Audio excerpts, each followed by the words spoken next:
buenas noches, bienvenidos a una nueva edición de Ojo con los Medios aquí por el Avia Yala Televisión, con una jornada que podemos calificar sin temor a equivocarnos de histórica en el seno de Naciones Unidas, porque hoy los Estados Unidos, por primera vez en los 25 años que se viene votando en ese organismo mundial contra el bloqueo a la Revolución Cubana, se abstuvo, es decir, por primera vez no votó en contra. Ese va a ser uno de los temas más destacado del día, porque creo que ha sido bastante inesperado para todos. No sé cómo lo habrán visto por allá, comandante. ¿Cómo le va, doctor? Acá usted sabe que le parece que puede ser una casualidad que esto ocurra justamente cuando nosotros estamos en Washington.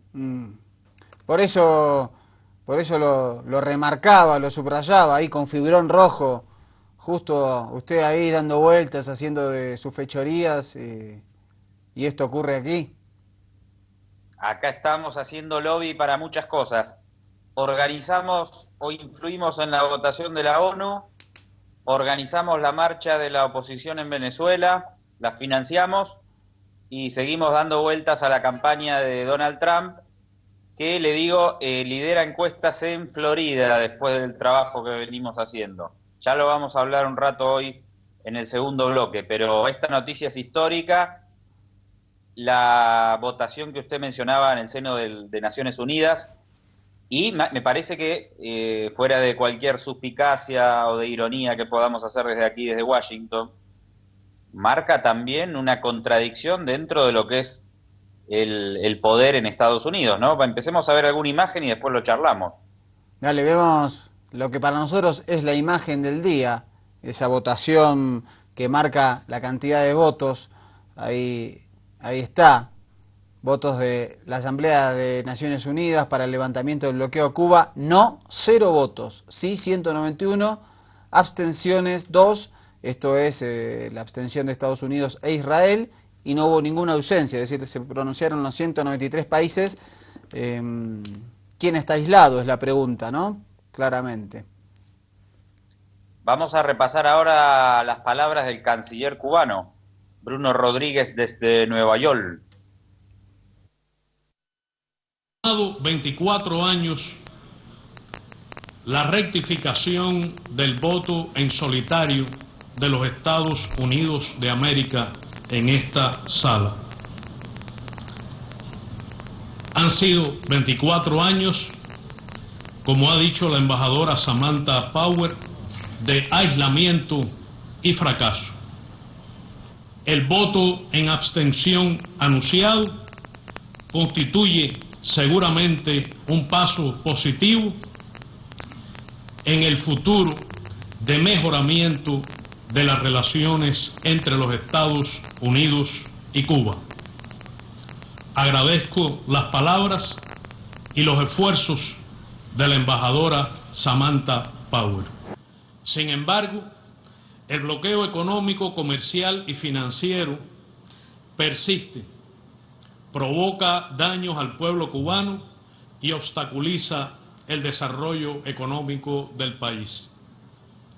Por su marcado carácter extraterritorial, el bloqueo también afecta directamente a todos los Estados miembros de las Naciones Unidas. El mandatario estadounidense y otros altos funcionarios lo han calificado de obsoleto, inútil para hacer avanzar los intereses estadounidenses, fallido, sin sentido, inviable, de ser una carga para los ciudadanos, dañar al pueblo cubano, provocar aislamiento a Estados Unidos y el llamado a que sea levantado.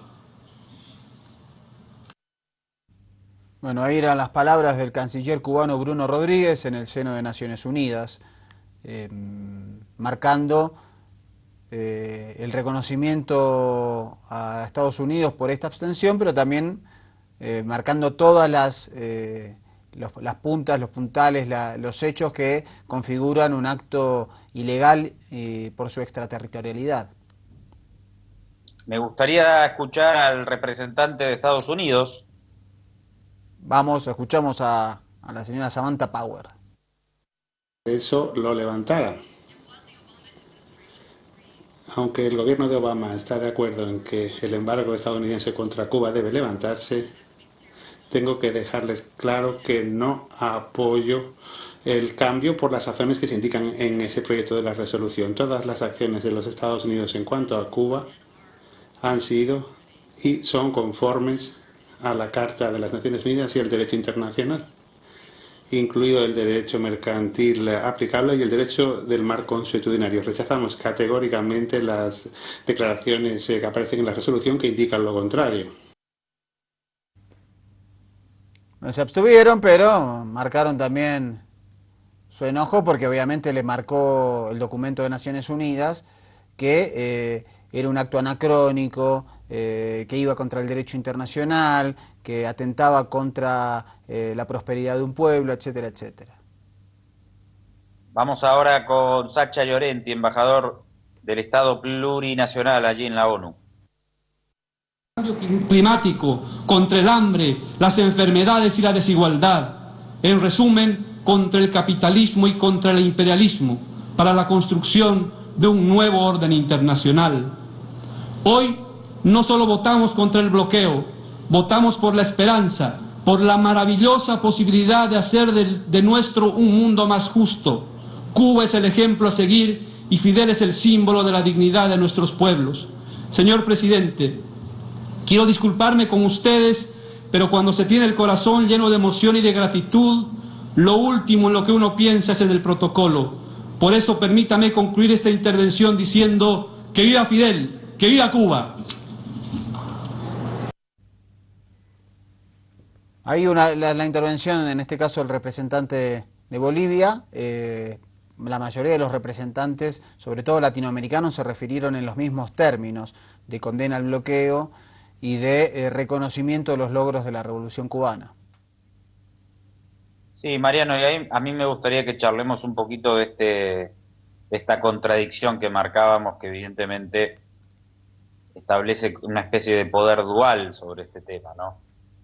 Obviamente que es histórica la abstención de Estados Unidos, no cabe ninguna duda, marca el tiempo político de restablecimiento y de normalización de las relaciones entre la administración de Barack Obama y el gobierno de Raúl Castro, pero a la vez uno se pregunta lógicamente, bueno, si Estados Unidos se abstiene, si ya no apoya el bloqueo, ¿por qué el bloqueo continúa, no? Y ahí hay un problema entre el poder ejecutivo y el poder legislativo, en principio en el seno de Estados Unidos.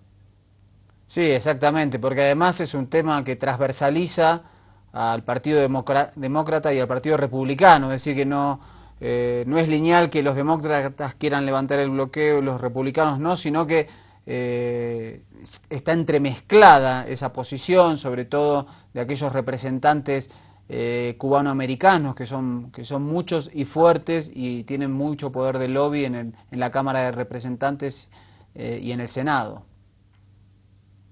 En favor de Obama, hay que decir que por medidas o políticas como estas, es caracterizado como un comunista entre los sectores más conservadores del estado de la Florida. Uh-huh. El gobierno cubano también argumenta que si Obama tomara la decisión, tiene facultades y poderes como para anular solo él desde el Poder Ejecutivo el bloqueo, y se le cuestiona que no lo haya hecho. Ahí evidentemente no es una situación para nada simple dentro de la política interna estadounidense. Claro, exacto. Desde La Habana lo que le reclaman a Obama es que él tome lo que se llama una decisión ejecutiva, es decir, que como lo hizo con el Obamacare, como lo hizo con algunas decisiones que estaban trabadas en el Congreso de los Estados Unidos, que es efectivamente la del bloqueo, y que parece muy difícil. Habrá que ver cuál va a ser la futura representación dentro del Congreso a partir de enero del año que viene, que tiene que asumir el nuevo mandatario en ese país. Y hay que ver, porque me parece que esta política hacia Cuba que desarrolló Obama podría sufrir un retroceso también. Si gana Trump, ni que se diga, pero si gana Clinton tampoco estoy muy seguro de lo que pueda pasar. Yo creo que porque lo ha expresado Hillary Clinton, ella ha expresado también la necesidad de que se termine con el bloqueo, el embargo, como le dicen ellos, y me parece que también ahí los sectores progresistas encabezados por Bernie Sanders creo que van a imponer su agenda o van a tratar de hacerlo en el futuro gobierno más que probable de Hillary Clinton. Yo creo que continuará el deshielo en ese caso. Con Trump me parece que ahí lo que pueda pasar es impredecible. Bueno, después vamos a charlar de esa encuesta que le comentaba. Vamos a ver, reportado por Russia Today, algunos de los efectos más nocivos que tiene este bloqueo, ¿no? Porque hablamos de bloqueo, bueno, ya pusimos en Ojo con los Medios en pantalla un par de documentales para que usted del otro lado, en nuestros especiales de los viernes, pueda tomar más dimensión del significado del bloqueo. Pero vamos a ver también una nota de Russia Today que nos remite al tema de la educación y las dificultades que se le presentan a Cuba por tener este bloqueo desde hace tantos años.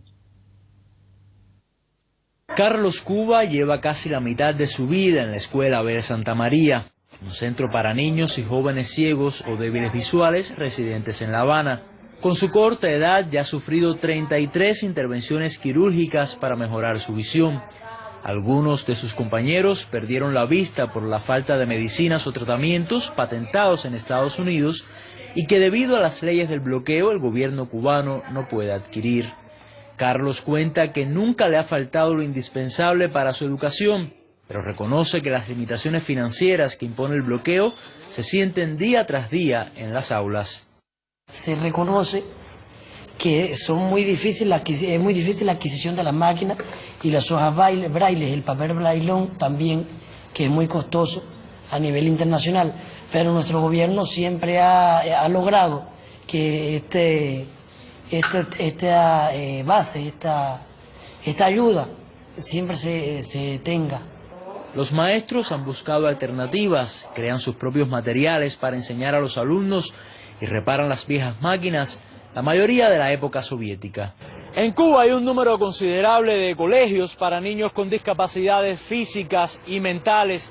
Según las autoridades cubanas, este tipo de enseñanza especial es una de las más afectadas por el bloqueo, no solamente por los altos costos que implica, sino también por la incapacidad de contar con el equipamiento idóneo. Esta escuela que está a mis espaldas es un ejemplo claro de ello. Fundada hace 27 años por Fidel Castro, recibe a niños de todo el país con limitaciones físico-motoras. Allí conocimos a Dailin, una niña que le faltan los brazos y aprendió a escribir con los pies. Como a ella, a la mayoría de estos menores se les enseña a buscar soluciones dentro de sus limitaciones, que podrían ser quizás más llevaderas si existiera una relación comercial normal entre Cuba y Estados Unidos. Nosotros pudiéramos tener, por ejemplo, teclados inteligentes, no lo tenemos.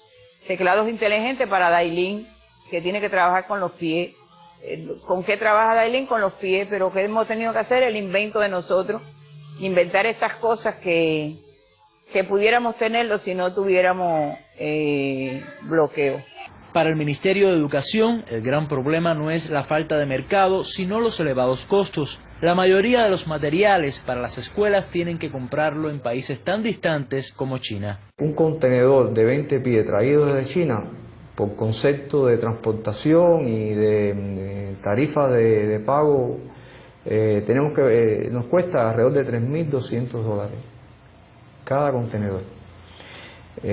Si nosotros pudiéramos traer ese mismo contenedor de recursos educativos, como lo que requiere la educación especial en particular desde Estados Unidos, ese contenedor de 20 pies nos costaría, en vez de $3.200, nos costaría solamente $1.300. Cuba dedica el 13% de su Producto Interno Bruto al sector de la educación. Una buena parte de ese monto va a las escuelas especiales, las cuales son consideradas una prioridad. El gobierno ha logrado garantizar lo necesario para el aprendizaje de cada uno de estos niños, un esfuerzo que, según fuentes oficiales, debe enfrentar día tras día el enorme obstáculo que impone el bloqueo. Oliver Zamora Oria, RT, La Habana. Bueno, ahí graficado, explicitado cuáles son las consecuencias del bloqueo. A veces es una palabra grandilocuente que no que no logra tener base en la realidad si no vemos informes de estas características. Sí, Mariano, recordemos también que la derecha continental muchas veces también dijo, no, el bloqueo es una excusa de la dictadura castrista para victimizarse, en realidad no tiene tanto efecto y es utilizado como discurso para justificar las deficiencias económicas del gobierno. Esto me parece que también es un dato importante. Pese a este discurso de la derecha, la revolución siempre ha sido enfática en exigir que se levante el bloqueo, ¿no? Sí, exactamente, y las cifras son astronómicas, y otro dato muy fuerte de lo maligno que ha sido el bloqueo y de la maldad de quienes lo impulsaron fue que cuando cae el bloque soviético a principios de los 90, Estados Unidos refuerza ese bloqueo con la ley Helms-Burton, y que además de querer matar de hambre al pueblo cubano, lo quisieron matar con falta de medicinas, porque era un bloqueo que ampliaba esa situación completamente ilegal a temas humanitarios. Es para mostrar cuánta maldad puede haber detrás de una diferencia política, ¿no? Hablando de bloqueos y de procesos desestabilizadores, porque el bloqueo es una instancia históricamente desestabilizadora, evidentemente está en su génesis, ¿no? Exacto. En aquel decreto a inicio de los 60, donde efectivamente establece que la estrategia es matar de hambre y quitarle el apoyo popular de esa manera al pueblo cubano, nada más y nada menos. Hoy hubo marchas, hoy era la toma de Venezuela. ¿Cómo vio esta toma? Sí, hubo marchas de la oposición y también concentraciones del oficialismo. Las imágenes mostraron 2 marchas multitudinarias. Hay que reconocer que la llamada toma de Caracas por la oposición, que centraron todas sus fuerzas en el día de hoy, el chavismo lo hizo hoy y ayer, esas manifestaciones, fue muy masiva. Con banderas de Venezuela y coreando un solo lema. ¡Sí se puede! ¡Sí se puede! Miles de venezolanos han salido a la calle para exigir la celebración del referéndum revocatorio del presidente. Estamos demostrando que en la toma de Venezuela, todos unidos derrocaremos a Nicolás Maduro. La alianza opositora ha convocado a una huelga general de 12 horas para este viernes. Y mientras los venezolanos se han manifestado en todo el país, el presidente Maduro ha celebrado el Consejo de Defensa para analizar las últimas decisiones de la Asamblea, que ha acusado al gobierno de violar la Constitución. Nicolás Maduro ha vuelto a llamar al diálogo y ha lamentado la ausencia del presidente de la Asamblea. Yo no voy a hacer el papel de tonto en una reunión del Consejo de Defensa Nacional, cuyo objeto es convertir a la Asamblea Nacional en reo de acusaciones temerarias y absurdas. Ramos Alú, no te equivoques conmigo. No me subestimes, Ramos Alú. Yo llevo la voz de un pueblo, de este pueblo, que es el pueblo de Bolívar. El chavismo, por su parte, se ha manifestado en los alrededores del Palacio de Miraflores, sede presidencial, en apoyo de Maduro. Justo el otro día, Mariano, estaba viendo Masacre del Puente Llaguno, el documental de Ángel Palacios. Tal vez sería interesante que también encontremos, aunque es un poco largo, pero bueno, recordar aquellos hechos, ahora que hay manifestaciones en conjunto, oficialistas y opositoras, que fue en ese escenario que se produjo el intento de golpe de Estado en 2002, ¿no? Tenemos que tener presentes esas historias y este proceso venezolano que ha tenido un protagonismo tan fuerte en las calles, ¿no? Tanto por parte del oficialismo como de la oposición. Las movilizaciones de la oposición desde hace muchísimos años también son multitudinarias, esto no hay por qué negarlo, y las del chavismo igualmente, pero la presencia del pueblo en la calle ha sido muy importante en todo este proceso, ¿no? Sí, además con el antecedente del Caracazo, ¿no? En el 89 también fue un antecedente de protestas masivas ante una situación económica y política muy difícil. Un pueblo que sale a la calle, eso siempre me parece que es muy valioso en cualquier democracia, las manifestaciones públicas callejeras del pueblo para apoyar o bien para criticar a un gobierno de turno. Así es, siempre hay que promover la participación ciudadana más allá de las cuestiones ideológicas que puedan estar a favor o en contra de determinados procesos, siempre es saludable para la democracia que la gente haga valer sus derechos movilizándose pacíficamente, ¿no? El tema es cuando sectores a los que buscan desestabilizar procesos utilizan esas movilizaciones para otro tipo de finalidades, que es lo que está detrás de estas puestas en escena que estamos viendo en Venezuela con la toma de Venezuela. Ya el nombre, ¿no?, de la movilización ya muestra una intención no tan santa que digamos. Segundo bloque de Ojo con los Medios, que seguimos con la continuidad informativa aquí en el Abya Yala, junto al comandante que está en misión especial en Washington, D.C. Le comento, doctor, que cuando venía en el avión para Washington, viajé con un espectador de Ojo con los Medios. Ah, mire. Esta persona me dio 55 años de edad. Ah, lo mató. Pero, cuando le pregunté qué edad le daba a usted, dijo 60. Ah, está bien, está bien. Sí, la tele envejece. Le quería comentar porque usted sabe que siempre a usted le dan menos. Es verdad. Pero acá lo liquidaron. Es verdad. Bueno, sigamos adelante. Métale que hay mucha información por el mundo dando vueltas. Sí, vamos para distender un poquito una notita de color, vamos a ver esta niña en un puerto frente a un barco y que le hace un pedido especial y vamos a ver si se lo cumplen o no.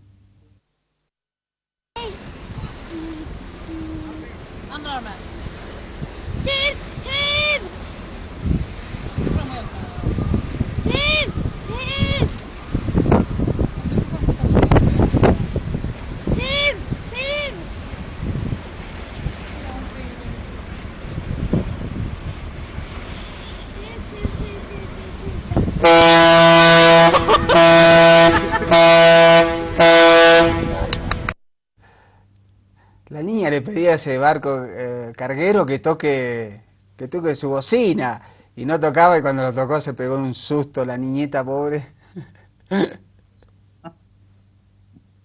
Bueno, le comentaba al inicio del programa la encuesta que nos da la victoria en Florida, doctor, ¿qué le parece? ¿Por cuánto? Un par de puntos, pero bueno, en el contexto en el que estamos... Es un estado clave, Florida. Es un salvavidas que nos llega por ahí. No está muerto quien pelea, doctor, cuidado. Sí, igual las encuestas vienen dándole mal, Tiene sus últimos cartuchos Donald Trump. Sí, pero las encuestas últimamente no pegan una. Sí, eso Acuérdense, es verdad. España, Colombia. Eso es verdad. Eso es verdad. Bueno, vamos a ver cómo nos va en esta. Están metidos los amigos de Vladimir Putin en la campaña Gringolandis. Sí, me parece que esta ha sido obra suya, esta nota que vamos a ver a continuación. ¿Puede ser? No, yo no tengo nada que ver, doctor. No me echen la culpa de todo. Bueno, vamos a ver esta supuesta presencia de Rusia en el proceso electoral en los Estados Unidos. Lo reporta la CNN. Ya hubo una acusación oficial de Estados Unidos sobre un hackeo patrocinado por el Estado ruso y una diseminación de información importante para influir en el voto presidencial. Rusia, si estás escuchando, espero que puedan encontrar los 30,000 correos electrónicos. Pero también existe la preocupación de que el Kremlin esté intentando manipular las opiniones políticas en Rusia, según un ex-troll ruso de Internet, y en Estados Unidos también. Las elecciones de Estados Unidos son un tema clave para el Kremlin y, por supuesto, Rusia ha invertido mucho esfuerzo en ellas. Por eso las fábricas de troles están siendo efectivas, no tengo dudas. Fue durante la rebelión patrocinada por Rusia en Ucrania en el 2014 que surgieron indicios por primera vez de fábricas de troles a favor del Kremlin, repletas de blogueros como Lyudmila Savchuk, a los que les pagaban para difundir información falsa en Internet sobre el conflicto. Hasta los captaron en cámara. En este edificio de oficinas en San Petersburgo, un ejército de troles filmados en secreto por un ex empleado pasaban 12 horas por día, según Savchuk, halagando al Kremlin y amonestando a sus enemigos en blogs y en salas de chateo en Internet. Es tan sofisticado y adaptado a los gustos de los usuarios de Internet que es casi imposible de detectar. Pero es una campaña pagada para lavarle el cerebro y hacerle creer a la gente todas las mentiras difundidas por el Kremlin.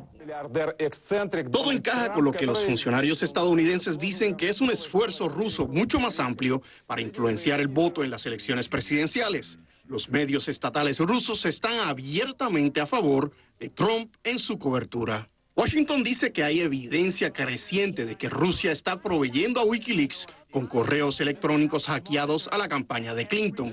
El presidente ruso desestimó esas acusaciones y las llamó histeria de las elecciones.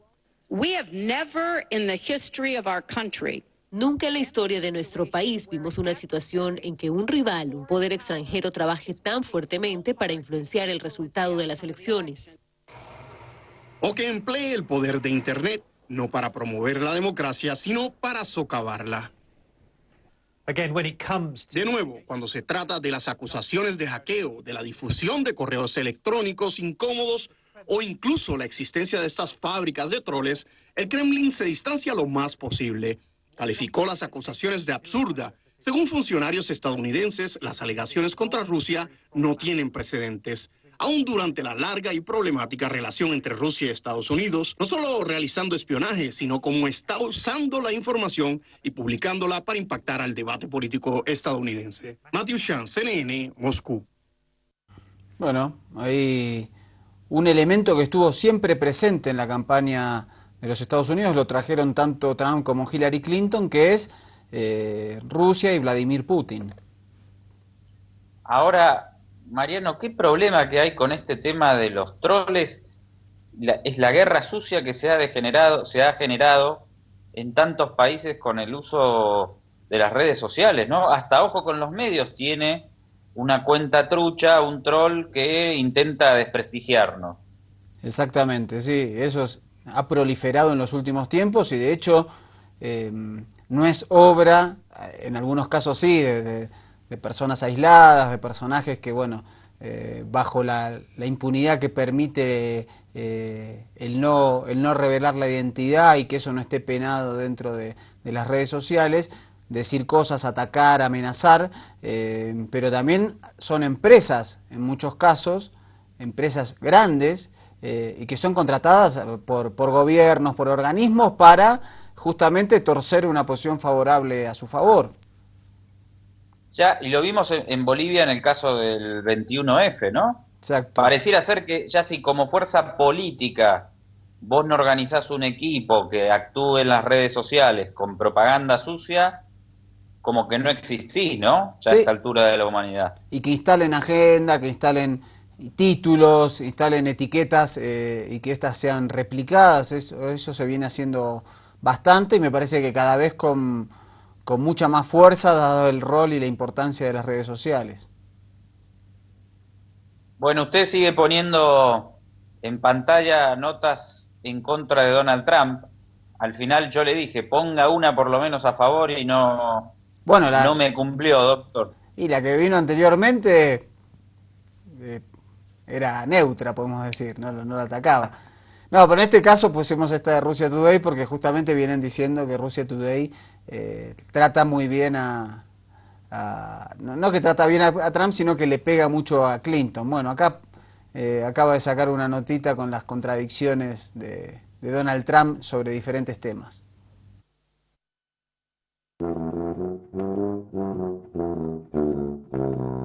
They're here illegally, you take them, they have to go back. We have to show some compassion. Right. We just can't throw everybody out.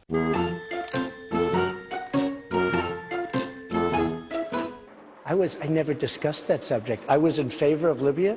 We would be so much better off if Gaddafi were in charge right now. Gaddafi in Libya is killing thousands of people. We should go in, we should stop this guy, which would be very easy and very quick. Stop him from doing it and save these lives. Donald, true or false, you've said the government should pay for everyone's health care? That's false. You've never said that. Everybody's got to be covered. Universal health care. I am going to take care of everybody. Who pays for it? The government's going to pay for it, but we're going to save so much money on the other side. Wages too high. We're not going to be able to compete against the world. I hate to say it, but we have to leave it the way it is. I don't know how people make it on $7.25 an hour. I would like to see an increase of some magnitude.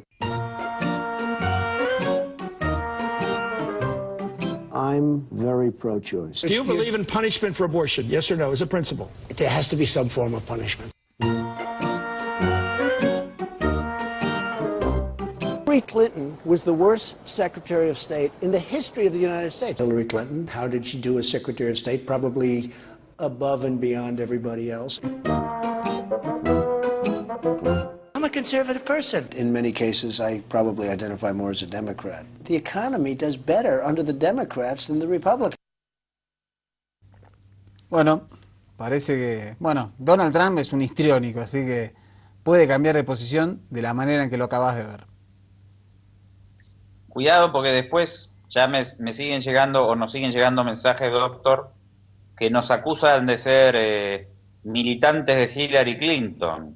Sí, sí. Nos llegó, nos escribió, sí, una persona al YouTube diciendo que si nosotros no sabíamos que Hillary promovió guerras en Medio Oriente como secretaria de Estado en Siria, lo que le contestamos es que efectivamente lo sabemos y que justamente en la semana pusimos los 5 años del asesinato de Muammar Gaddafi en Libia y cómo actuó Hillary Clinton. Creo que no lo ocultamos, pero bueno, en la campaña electoral... No, si le pones... Más bien, ¿cuántas veces hemos puesto a Hillary Clinton regocijándose por el asesinato de Gaddafi mientras pensaba que la cámara estaba apagada, además? Su risa diabólica. Horrible. Esa es una de las escenas muy desagradables. Sí, totalmente. De Hillary Clinton. Bueno, sigamos. ¿Y qué pasa con el voto latino? Nos cuenta la Deutsche Welle, la cadena estatal alemana. ¿Definirá algo el voto latino en Gringolandis? A ver. Recuerden que al ir a tocar la puerta lo primero que tenemos que hacer... Sus padres son mexicanos, pero Samuel nació en Estados Unidos. Recuerden, estas tarjetas... Ya cumplió los 18 años y se prepara para participar por primera vez en las elecciones presidenciales de su país. Y el día de la elección. En ese voto que yo voy a poner en esa urna, yo quiero representar a las personas que no tienen esa oportunidad de votar en ese país. La asistencia de los votantes hispanos a las urnas suele ser muy baja. A Samuel le preocupa, por eso decidió unirse a un grupo de voluntarios para ir casa por casa y evitar que se repita la historia de comicios anteriores. Buenas tardes. Buenas tardes. ¿Cómo está? Muy bien, gracias. ¿Cómo está? Mi nombre es Doralín y estamos aquí en la comunidad. Se registraron y no votaron. Entonces eso es lo que nosotros queremos evitar con este trabajo que nosotros estamos haciendo. Motivarlos, que cuando se registren continúen con ese ánimo y que salgan a votar este 8 de noviembre. Este año habrá un récord de nuevos votantes hispanos, más de 4 millones, la mayoría jóvenes nacidos aquí. En muchos casos, ellos han motivado a sus familiares a tramitar la naturalización para que sus voces también se escuchen mediante el voto. Se dice que podía votar aquí en la Kennedy Boulevard. Esta abogada de inmigración ha constatado un aumento muy significativo en las solicitudes de ciudadanía. Ha sido una cosa bien impresionante para nosotros porque pues la realidad es que hay mucha gente preocupada por su estatus migratorio. Héctor acaba de jurar como ciudadano norteamericano. Con su voto quiere evitar que Donald Trump llegue a la presidencia. Me parece que ha sido injusto, irrespetuoso con los latinos, porque no ve la importancia, no ve el esfuerzo, no ve el trabajo que nosotros como latinos aportamos a este país. El discurso antimigrante del candidato republicano ha dado lugar a lo que muchos analistas denominan el efecto Trump. Ha servido, sin duda alguna, para que la comunidad latina también se pronuncie y ahora sí haga valer su derecho. Desde este lunes, los electores de la Florida pueden votar de manera anticipada. Sin embargo, aquí aún reinan la indecisión y la desconfianza. Okay. Puerto Rico. A ver cómo ellos se expresan en la televisión, de la forma que hablan, cómo se tratan. La verdad no creo que sea lo mejor para este país. Entonces no me convence votar por uno de ellos. Cada vez queda menos tiempo para tomar decisiones, pero los hispanos mantienen las esperanzas de poder influir en los resultados. Bueno, el voto latino, el voto negro, el voto de las mujeres está claramente del lado de Hillary Clinton, y ahora una última encuesta dice que también, por primera vez en esta elección, los hombres votarían más por Clinton que a Trump. Está complicado. No crean las encuestas, doctor. Lo veo hace muchos meses usted confiado con la victoria de Clinton, que si es victoria además va a ser fraude. Yo dije desde el principio que gana Hillary Clinton, además por la composición del colegio electoral, cómo se lleva adelante esa elección, la cantidad de electores que tienen en general los estados progresistas respecto a los estados conservadores. Es que, seamos sinceros, doctor, si gana Trump, no va a ser presidente de Estados Unidos, va a ser dictador de Estados Unidos.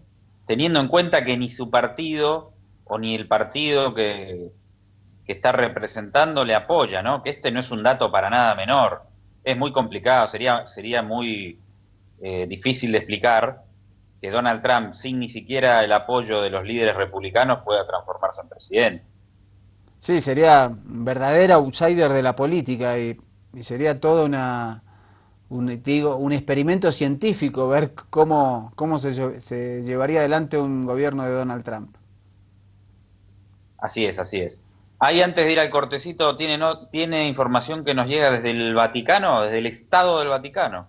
Sí, efectivamente, el Papa Francisco ordenó la apertura de archivos sobre la represión durante la última dictadura militar en la Argentina.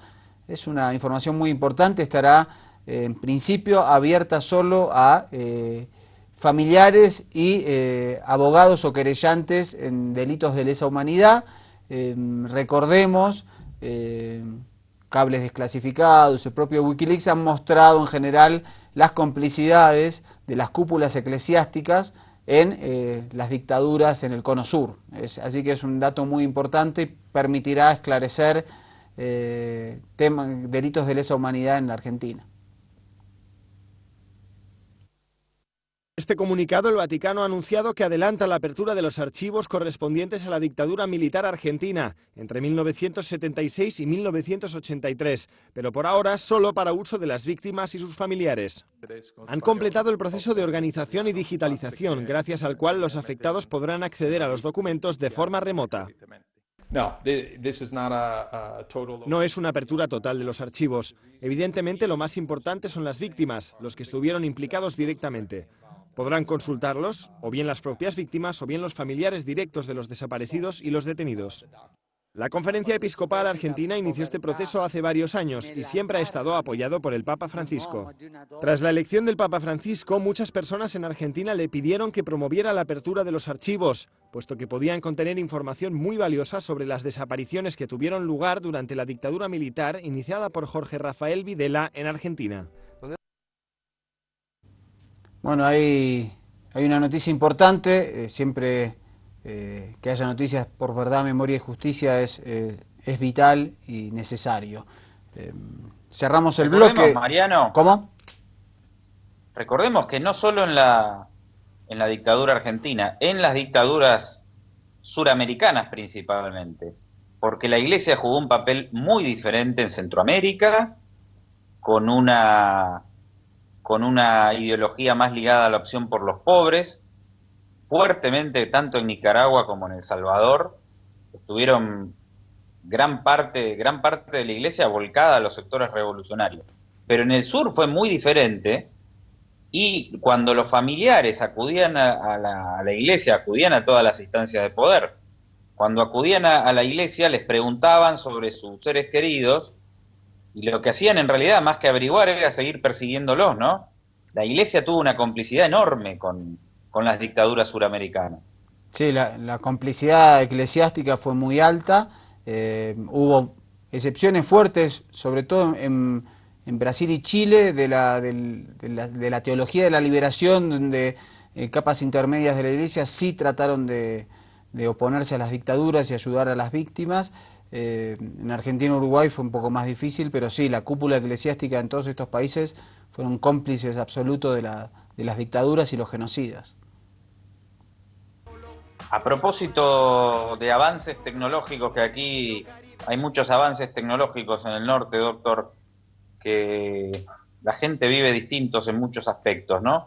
En tema de salud, fíjese la nota que apareció en Russia Today, un caso muy particular. No tiene que ver necesariamente, bueno, tiene que ver con los avances de la tecnología y de la humanidad, a las cosas que podemos llegar. Ni me quiero imaginar qué podremos ver dentro de 50 años. Sí, es impresionante el avance de la ciencia. En este caso es una noticia muy elocuente y halagadora, una historia de amor, diríamos. Mírala.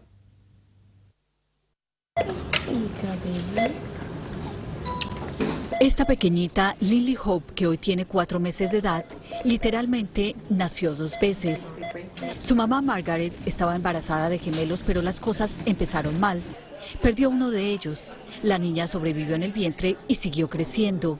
A las 16 semanas, en un ultrasonido de rutina, Margaret recibió otra mala noticia. La bebé tenía un tumor en la base de la columna. Para Margaret, la angustia ante la posibilidad de perder a Lily era insoportable. El tumor crecía sin control y le robaba fluido sanguíneo a la bebé. Después de investigar mucho, a las 20 semanas de embarazo, Margaret llegó al hospital Texas Children. Los doctores le dijeron que la cirugía de la pequeña era una opción y tenía que hacerse lo más pronto posible. Otros especialistas le habían aconsejado terminar el embarazo, pero ella decidió que lucharía por su hija y que ella merecía otra oportunidad. A las 23 semanas, Margaret se sometió a una compleja y peligrosa cirugía de emergencia.